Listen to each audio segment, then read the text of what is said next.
네, 안녕하십니까. 에베소서를 살펴보고 있습니다. 오늘은 에베소서 마지막 장, 에베소서 6장을 이 시간 함께 생각해 보겠습니다. 에베소서 6장 1절부터 3절까지는 자녀들에게 말씀합니다. 자녀들아, 너희 부모를 주 안에서 순종하라. 이것이 옳으니라. 내 아버지와 어머니를 공경하라. 이것이 약속 있는 첫 계명이니 이는 내가 잘되고 땅에서 장수하리라. 자녀가 성경이밖에 없어서 이 말씀을 들은 사람이 잘 없지만 그래도 하나님의 말씀이니까 우리 들어봅시다. 자녀들아, 너희 부모를 주 안에서 순종하라. 저도 부모에게 효도하지 못했습니다. 그래서 늘 이런 말씀 앞에 서면 마음이 무겁고 안타깝습니다. 하루 저녁에는 제가 집에 갔는데 어머니가 밥상을 차려놓지를 않았어요. 얼마나 제가 화를 냈는지. 왜 그랬을까? 지금도 많이 이렇게 생각해 보는데, 너희 부모를 순종하라. 그것이 옳은 일이다.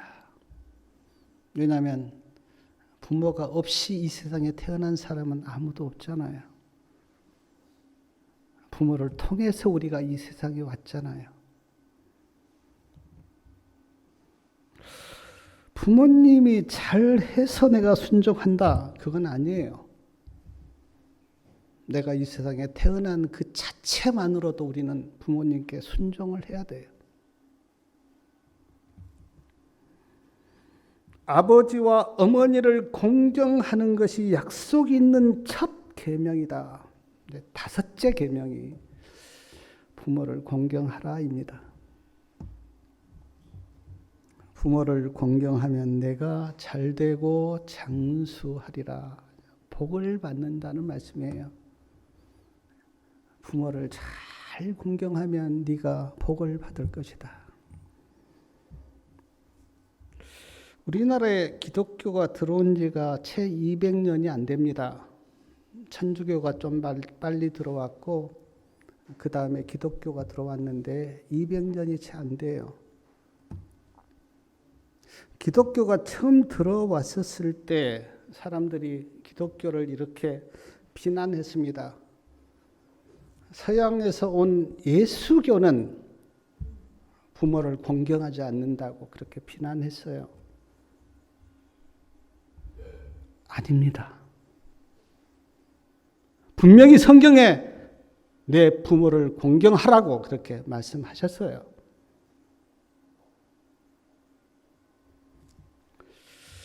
옛날에 이런 왕이 있었다고 하는데 제가 좀 말씀을 드려보겠습니다. 왕이 이제 궁전에 있다가 백성들을 시찰하려고 밖으로 나오셨어요. 그래서 이렇게 길을 가는데 한 아들이 어머니를 등에 업고 있는 것입니다.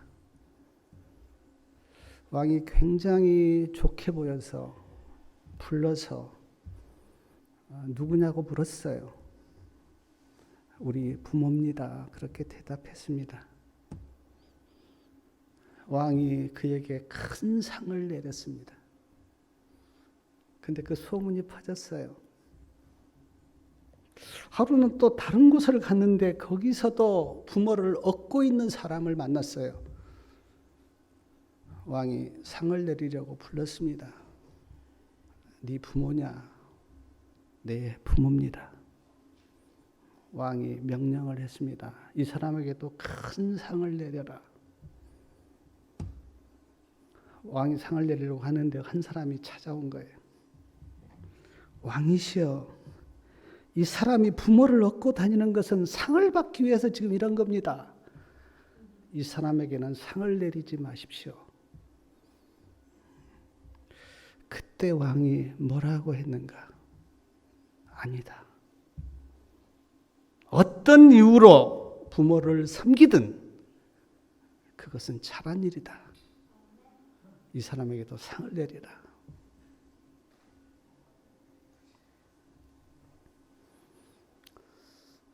여기 성경이 말고 대부분 다 부모님들이 돌아가셔서 마음이 아프실 건데 누가 내가 효도했다 그렇게 말할 사람이 누가 있겠습니까? 다 돌아가시면 후회가 되죠. 그러나 분명히 기독교는 부모를 공경하라고 우리에게 말씀하고 있어요.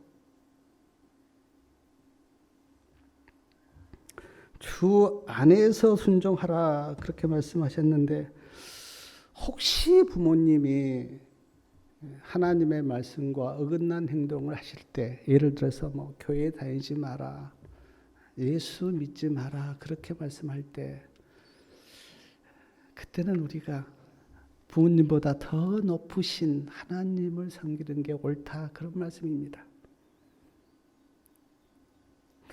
기독교가 처음 들어왔을 때는 교회 가면 부모님이 교회 다니지 말라고 그렇게 핍박했는데 요즘은 거의 그런 부모 없습니다.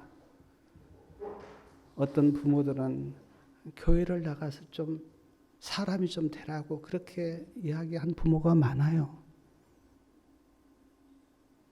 우리나라에서 기독교율이 가장 높은 데가 어딘 줄 아십니까? 강남이고 분당이에요. 강남과 분당에 어떻게 보면 가장 똑똑하고 많은 사람이 사는데 거기가 기독교율이 가장 높습니다. 옛날하고 달라요. 에베소서 6장 4절에 보면요. 아비들에게 말씀합니다. 또 아비들아 너희 자녀를 노엽게 하지 말고 오직 주의 교양과 훈계로 양육하라. 자녀를 노엽게 하지 말래요. 이 말씀 앞에서도 제가 마음이 많이 아픕니다. 자녀를 키울 때 저도 노엽게 한 적이 있었거든요. 어떨 때 자녀가 노엽게 하는가? 자녀가 잘못했을 때 막 흥분해서 화를 내거나 막 소리를 지르거나 그러려면 집 나가! 막말을 하거나 잘못한 것에 비하여 과도한 벌을 주면 자녀가 노엽게 돼요. 자녀 마음에 굉장히 큰 상처를 줍니다. 물론 부모도 사람이기에 속이 상하고 그러면 좀 흥분하고 평소에 하지 않는 말도 하죠. 그러나 하나님의 말씀은 그럴 때라도 자녀를 인격적으로 대하고 인격적으로 훈계하고 타일러라고 그렇게 말씀합니다. 어떤 그 여자 성도님이 이런 고백을 하는 것을 제가 들은 적이 있는데 어렸을 때 잘못했어요. 근데 부모가요. 비가 오는 밤에 밖에 자녀를 세워둔 거예요. 물론 어른 같으면 비가 오는 밤에 밖에 서 있어도 되죠. 근데 그때 어린 자녀가 굉장히 많이 두려움과 공포에 마음에 큰 상처를 받은 거예요. 그 뒤에 정상적인 생활을 못했다고. 지금도 가슴이 두근거리고 두려움 때문에 온전한 삶을 살고 있지 못하다고 그렇게 간증하는 걸 들은 적이 있는데 부모의 잘못된 체벌이 한 사람의 인생을 그렇게 망친 겁니다. 설문조사에서 물었어요.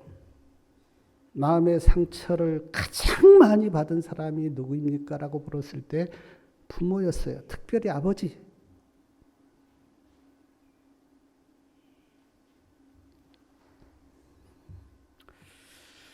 저는 아버님께 매를 맞아본 기억은 잘 없어요. 근데 어떤 아버지들은 술 먹고 들어와서 부인을 패고 자녀를 패는 그 아버지들이 얼마나 많았습니까? 어떤 장로님이 이런 고백을 하는 걸 제가 들은 적이 있습니다. 사춘기에 접어든 딸이 공부는 안 하고 막 밖으로 돌아다닌 거예요. 이런 걸 보면 부모가 좀 속이 많이 상하죠. 여러 번 야단을 쳤어요. 그러지 말라고. 안 들어요. 하루는 하도 화가 나서 밤늦게 들어온 딸을 때렸어요. 그때 딸이 하는 말이, 나는 아빠 모습에서 한 번도 예수님의 모습을 본 적이 없어요. 그렇게 말하고 방으로 들어갔어요. 나는 아빠 모습에서 한 번도 예수님의 모습을 본 적이 없어요. 이 말을 듣고 아버지가 방에 들어가서 깊이 자신을 돌아보았습니다. 내가 그리스도인으로서 어떻게 살았는가? 내가 딸에게 어떻게 됐는가? 생각해 보니까 잘못 산 거예요.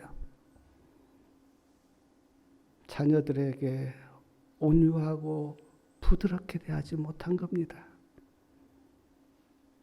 옳은 말을 한다고 다 좋은 건 아니에요. 나는 옳은 말을 했어. 그게 다가 아닙니다. 아버지가 깊이 자신을 돌아보고 딸 방문을 열고 들어가서 딸에게, 딸아, 내가 돌아보니까 내가 잘못했다. 잘못을 딸에게 빌었다는 거예요. 제가 부모지만 자식에게 잘못을 빈다고 하는 것이 쉬운 일은 아닙니다. 잘 안 나와요. 저는 이 장로님이 훌륭한 장로님이라고 생각이 들어요. 딸에게 들어가서, 딸아, 내가 잘못했다. 내가 너를 그리스도의 모습으로 대하지 못한 것 잘못했다라고 고백했어요. 그때 딸이 지금까지 한 번도 하지 않았던 말, 아빠, 내가 잘못했어요. 앞으로는 안 그럴게요. 딸이 그렇게 고백했다는 거예요. 사랑하는 여러분, 사람을 변화시킨 것은 책망이 아닙니다. 사랑이에요.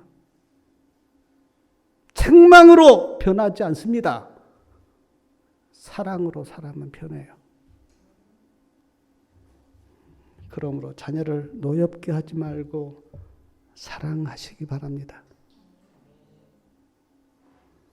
주의 교양과 훈계로 자녀를 양육하라고 했는데 이 말씀의 의미는 주의 말씀으로 가르치라는 거예요. 말씀만 가르쳐야 되는 거 아니요. 주의 마음을 가지고 주의 사랑으로. 그러면 모든 자녀들이 부모에게서 사랑을 느끼고 부모를 바라볼 때 그 삶을 보면 잘못된 자녀가 없을 거예요.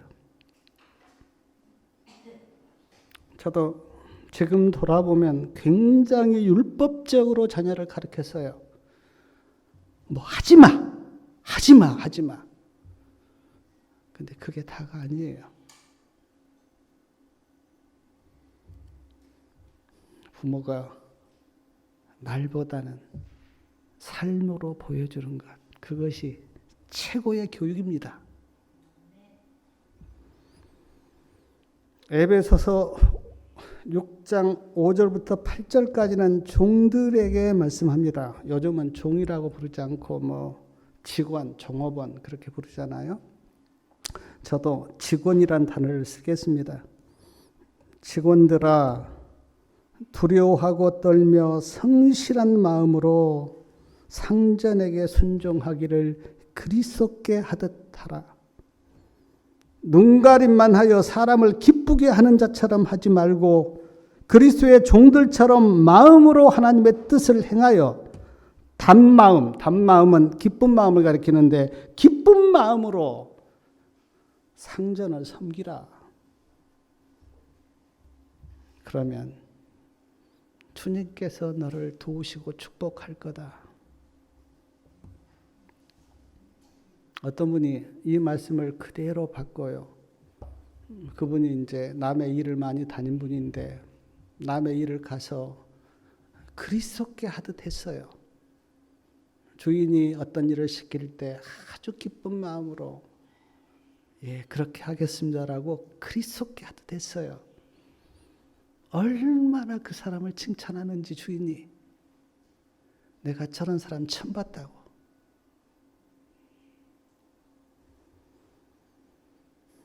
그러니까 주인도 마음을 다하여 그를 잘 대해주고 섬기고 이렇게 하는 걸 보면서 참 좋게 보였는데, 이렇게 상전을 섬기면 예수님이 그를 도와준다는 거예요.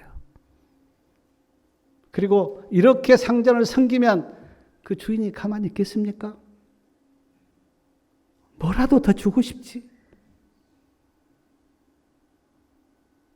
저도 이제 60이 넘어서 젊은 사람들이 아주 그 어른을 이렇게 공경하는 걸 보면 마음이 참 흐뭇하고 좋아요. 근데 요즘은 참 어른을 공경하는 사람이 잘 없잖아요. 버릇 없고 막 그 다 따지고.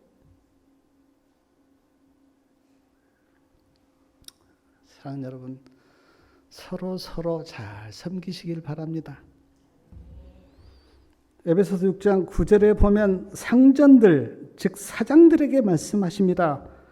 직원들을 거짓말로 속이지 말고 너에게도 상전, 즉 하나님이 계시는데 하나님이 사람을 외모로 판단하지 않으신 것처럼 너도 외모로 사람을 판단하지 말라.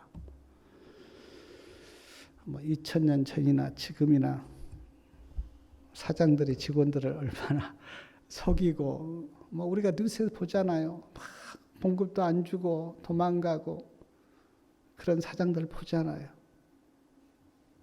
직원들을 함부로 대하고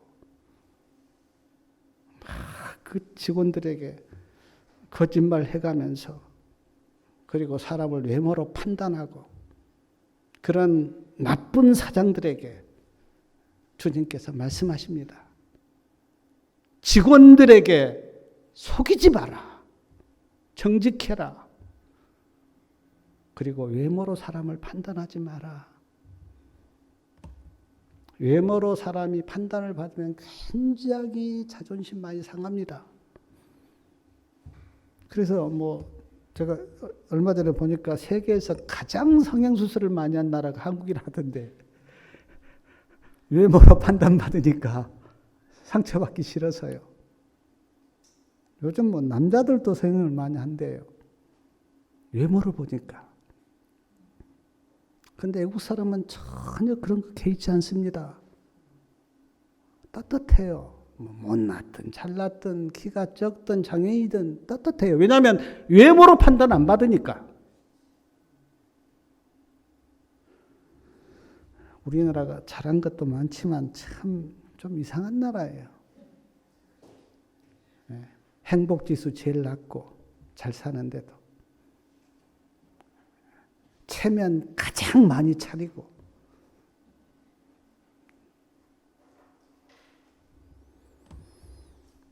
사랑하는 여러분, 성경에는 하나님만 잘 믿고 예수님만 잘 믿으라 그런 말씀만 있는 것 아닙니다.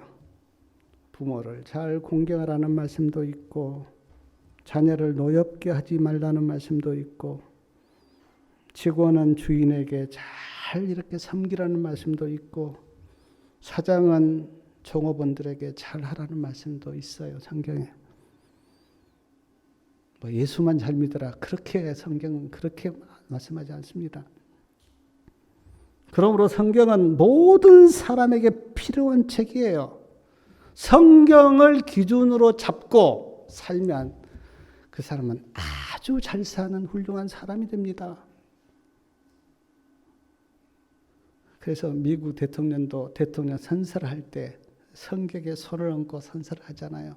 내가 이 성경대로 백성을 다스리겠습니다. 그렇게 선서하잖아요.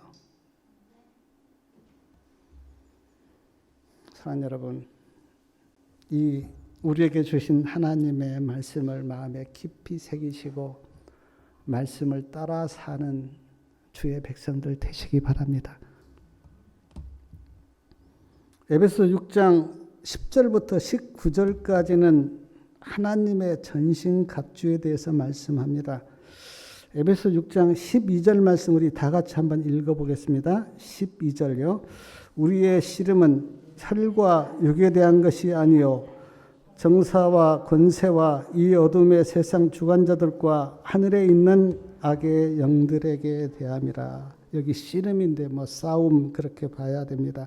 우리의 싸움은 뭐 인간과 인간의 싸움이 아니라는 거예요. 누가 그 안에 개입되어 있냐면 악한 영들이 개입되어 있어서 우리가 영적 싸움이다 그렇게 부릅니다. 이 영적 싸움을 어떻게 해야 되는가? 10절 말씀 같이 한번 읽겠습니다. 10절 정말로 너희가 주 안에서와 그 힘의 능력으로 강건하여지고 주 안에서 그리고 주님이 주신 힘의 능력으로 강건하여져라. 그러니까 이 영적 싸움은 내 힘으로 싸우는 게 아닙니다. 주 안에서 싸워야 되고 주님이 주신 힘으로 싸워야 돼요. 그래야 승리할 수가 있지. 내 힘으로 싸우면 다 집니다. 참 사람이 그 연약한 게 뭘 잘못하면 잘못해서 지고요. 잘하면 교만해서 져요. 그러니까 영적 싸움은 사단이 우리를 막 부추깁니다. 그래, 뭐 너는 뭐 이것도 잘하고 저것도 잘해. 그래서 교만해서 넘어져요. 못하면 못해서 넘어지고. 근데 이 영적 싸움은 주 안에서 싸우고 주님이 주신 그 힘의 능력으로 강건해지라고. 그래서 영적 싸움을 하려면요. 누구를 붙들어야 됩니까? 예수님을 강하게 붙들어야 돼요. 예수님을 붙들어야 돼요. 믿음으로. 예수님을 놓쳐버리면 이 영적 싸움에서 우리는 집니다. 예수님을 강하게 붙들고 주님이 주신 그 힘의 능력으로 우리가 싸워야 돼요.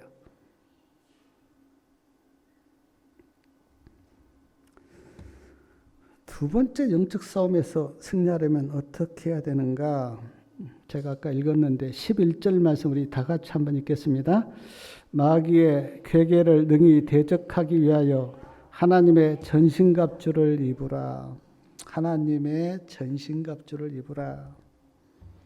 왜 하나님의 전신갑주라고 했습니까? 내가 준비한 게 아니고 누가 준비하셨어요? 하나님이 준비하셨기 때문에 하나님의 전신갑주입니다. 우리가 군에 가면 이제 군복을 입고요, 철모를 씁니다. 이 철모는 총알도 안 들어가요. 철모를 머리에 쓰고, 그다음 군화를 신고, 어떻습니까? 또 혁띠, 이제 이게 뭐 탄띠라고도 하는데 이 혁띠를 차고, 그리고 이제 여기다 탄화를 다 이렇게 이제 이렇게 박습니다. 이렇게. 그리고 총을 들고 이제 완전 군장을 하죠. 예언의 신을 보니까 이 하나님의 전신갑주를 성도들의 완전 군장이다 그렇게 말씀하셨어요. 하나님의 전신갑주에 대해서 우리 성도님들이 뭐 많이 들어서 잘 아시는데 14절 보니까 이제 처음에 나오는 게 뭐냐면 그런즉 서서 진리로 너희 허리띠를 띠고, 이제 진리로 허리띠를 띠라는 거예요. 사랑하는 여러분, 허리가 약하면 어떻습니까? 힘을 씁니까? 허리가 약하면 금방 넘어집니다. 허리가 강해야 돼요. 그래야 힘을 써요. 근데 진리로 허리띠를 띠라는 겁니다. 제가 이거를 뭐 어떻게 설명해 좀 그러는데 진리로요. 진리로 탁 허리를 동이고 있으면 누가 공격하고 유혹해도 넘어지질 않아요. 진리를 딱 붙들고 있으면 어떤 핍박과 어떤 유혹에도 넘어지지 않아요. 진리로 허리띠를 안 하면 어떤 사람이 조그만 유혹을 해도 넘어집니다. 철학이 유혹해도 넘어가고 어떤 뭐 말쟁이가 유혹해도 넘어가고요. 근데 진리로 탁 두르고 있으면 누가 핍박하고 유혹해도 넘어가지 않아요. 나는 자꾸 넘어진다. 진리로 허리띠를 하는 사람이에요. 저는 가끔 정말 하나님의 진리로 딱 허리띠를 띠고 있는 사람을 봐요. 꼼짝하지 않아요. 물질로 유혹해도 끔찍하지 않고, 뭐 좀 자존심을 건드려봐도 끔찍하지 않고. 제가 대청에 갔었을 때 그 어떤 목사님 뵈는데 얼마나 이 진리로 꽉 이렇게 허리띠를 하고 있으니까, 이야, 정말 참 부럽고 존경스럽더라고요. 근데 오늘 우리에게도 말씀하신 거예요. 진리로 허리띠를 띠라고. 그래서 어떤 유혹과 핍박에도 넘어지지 않고 버티고 서 있으라고.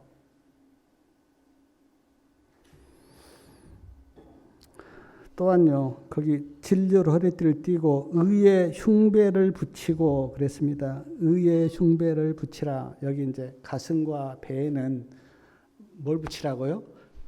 의를 붙이라고. 근데 사랑하는 여러분, 가슴에 하나님의 의가 있으면 어떻습니까?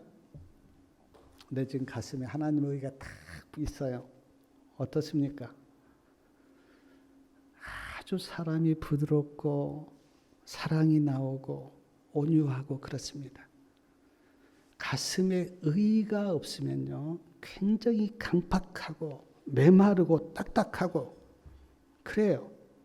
근데 의가 있으면요, 아주 그러니까 하나님의 의, 하나님의 사랑, 하나님의 긍휼이 있으면 얼마나 그 사람이 부드럽고 온유하고 그런지 몰라요. 나는 참 마음이 강팍하다. 가슴에 의가 없는 사람이에요. 그래서 지금 하나님의 전신갑주를 말씀하시면서 가슴에는 의의 흉배를 붙이라. 갈라디아서 보면 사랑으로 역사하는 믿음이 나오는데 이 사랑으로 역사하는 믿음을 가지려면 가슴에 의가 있어야 돼요. 사랑하는 성도님 여러분, 가슴에 하나님의 의를 간직하시기 바랍니다. 15절에는 15절 말씀 같이 한번 읽겠습니다. 15절 평안의 복음에 예비한 것으로 신을 신고. 자, 군인들은 이제 그 군화를 신는데 여기 지금 뭘로 신을 신으라고요? 평안의 복음으로 신을 신으라. 사랑하는 여러분, 무엇이 우리에게 평안을 준지 아십니까?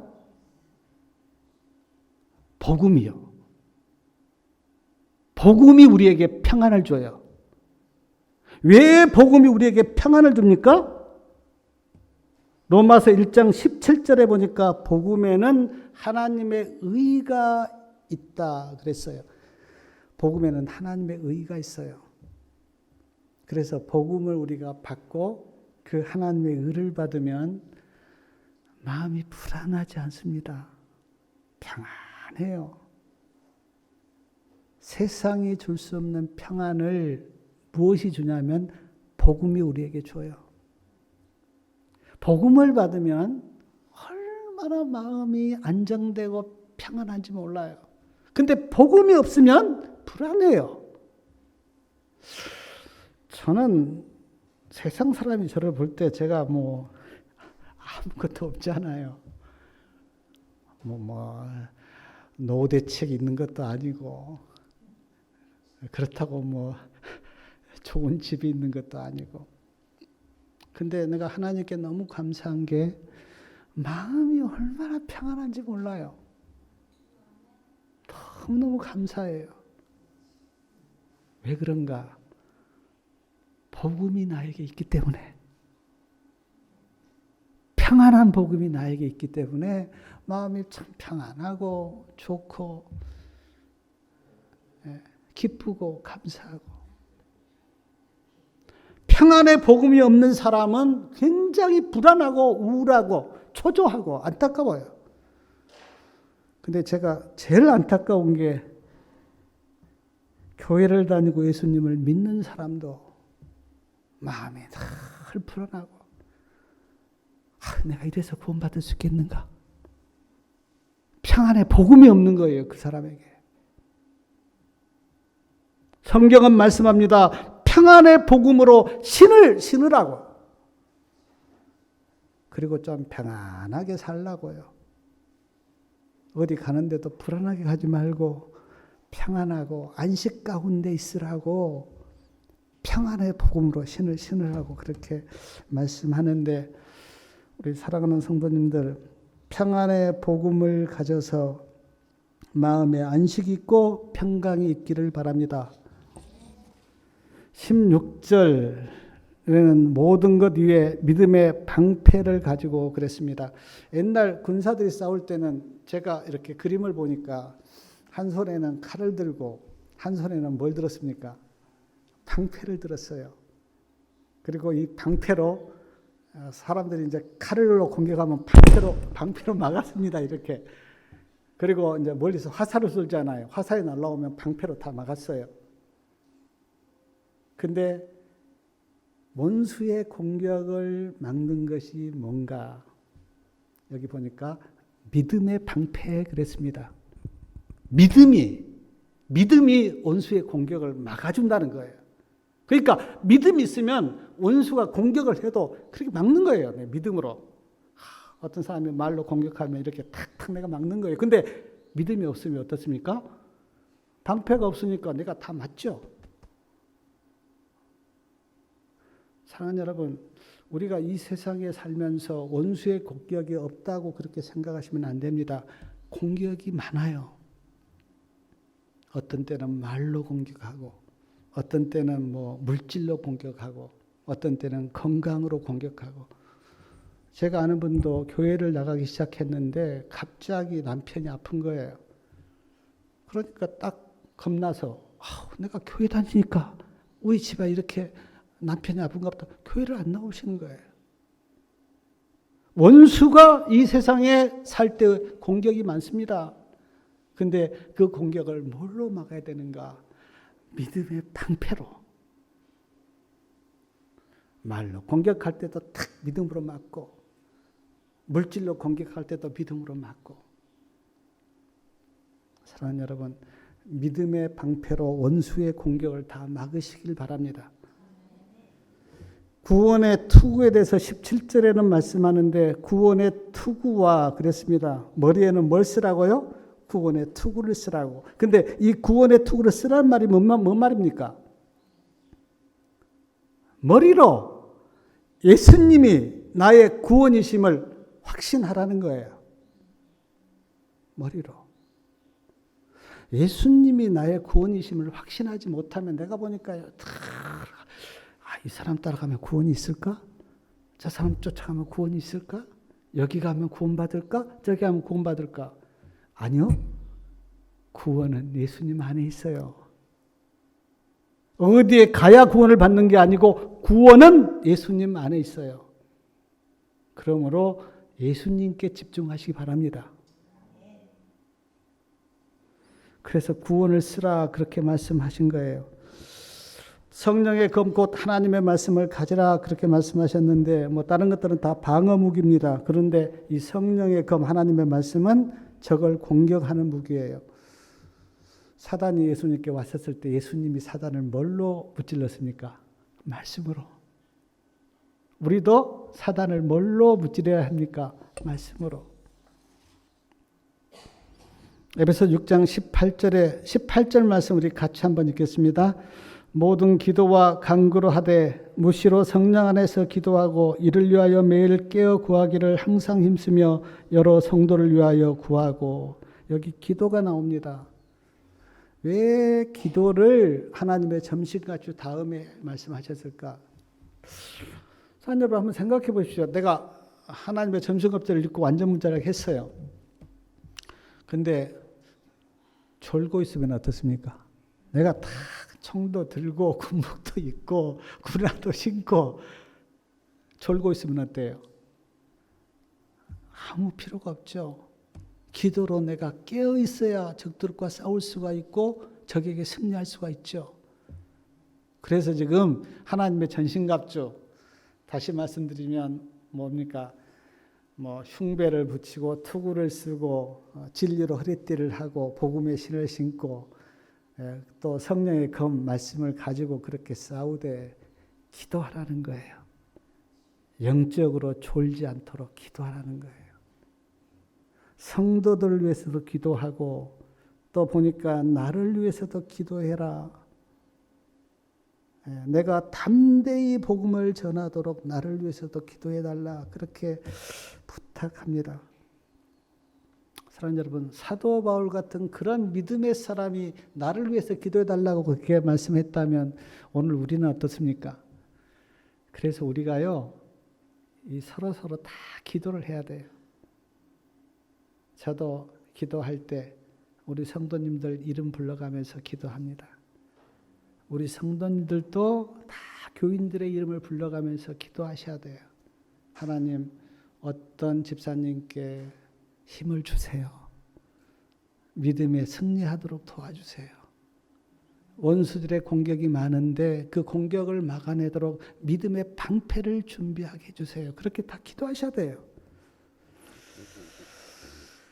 21절하고 22절은 두기고에 대해서 이야기하는데 그 두기고를 이렇게 이야기합니다. 사랑을 받은 형제요, 주 안에서 진실한 일꾼이다. 참 두기고에 대해서 이렇게 좋은 칭찬을 하는 걸 보고 참 많이 부러웠어요. 예수님이 나를 어떻게 보실까? 예수님이 나에게도 이렇게 칭찬을 할까? 그런 생각을 해보았어요. 사랑하는 여러분, 물론 우리가 사람에게 칭찬받는 것도 필요하지만 주님이 나를 어떻게 보고 있는지 그거를 좀 생각해 보시기 바랍니다. 자, 마지막 인사에 대해서 23절하고 24절 같이 한번 읽겠습니다. 마지막 인사인데 아버지 하나님과 주 예수 그리스도에게로부터 평안과 믿음을 겸한 사랑이 형제들에게 있을지어다. 우리 주 예수 그리스도를 변함없이 사랑하는 모든 자에게 은혜가 있을지어다. 우리 주 예수 그리스도를 변함없이 사랑하는 모든 자. 이 안에 우리 성도님들도 들어가기를 바랍니다. 예수 그리스도를 변함없이 사랑하는 모든 자. 아버지 하나님과 주 예수 그리스도에게로부터, 그러니까 평안과 믿음과 사랑과 은혜가 누구로부터 오는가? 아버지 하나님과 주 예수 그리스도에게로부터. 다른 데서 평안을 찾지 마세요. 없어요.